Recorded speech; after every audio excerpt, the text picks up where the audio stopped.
আসসালামু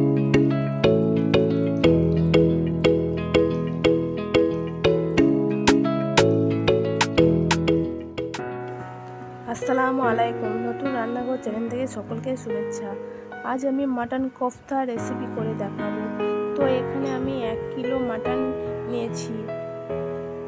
তো মাটনগুলো কিভাবে তৈরি করছি দেখুন। মাটনগুলোকে আমি ছোট ছোট পিস করে নিয়েছি। গ্রাইন্ডারের সাহায্যে আমি পিষে নিয়েছি। তো এখানে আমি 2টো বড় সাইজের পেঁয়াজ পেস্ট দিয়ে দিচ্ছি, 1 চামচ কাঁচা লঙ্কা পেস্ট, 2 চামচ পরিমাণ মতন আদা রসুন পেস্ট, 1 চামচ পরিমাণ মতন হলুদ গুঁড়া, 1/2 চামচ পরিমাণ মতন লঙ্কা গুঁড়া, 1 চামচ পরিমাণ মতন ধনিয়া গুঁড়া,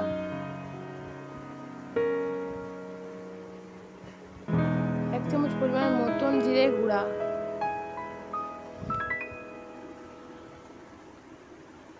1 চামচ পরিমাণ মতন গরম মশলার গুঁড়া, টুকরো করা ধনিয়া পাতা,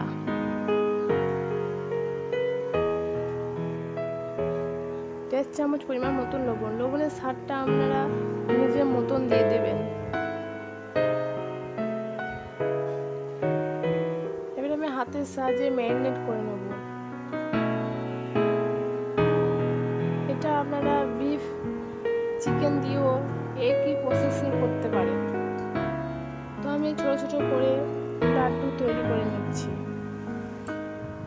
এবার আমি গ্যাসের মধ্যে প্যান বসিয়ে দিয়েছি। ওর মধ্যে আমি একে একে লাড্ডুগুলো দিয়ে দিচ্ছি। এবার আমি ঢাকনা দিয়ে ঢেকে দিচ্ছি।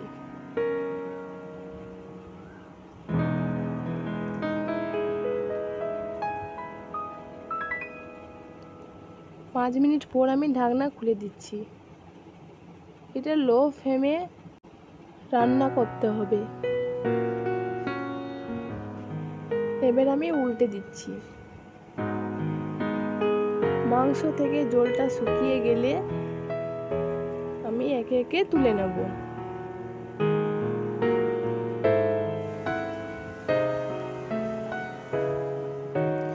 দেখুন আমার সেদ্ধ হয়ে গেছে।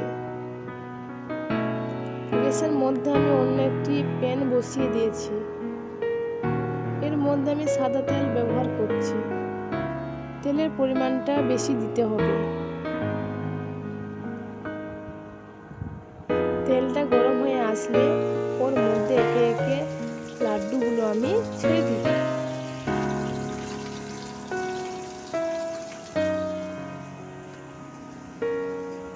ভালো করে ভেজে নিতে হবে।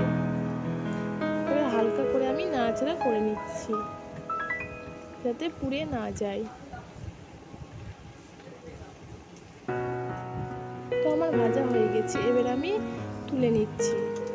যদি এই রেসিপিটা ভালো লাগে লাইক সাবস্ক্রাইব করে দিন আর কমেন্ট করতে ভুলবেন না।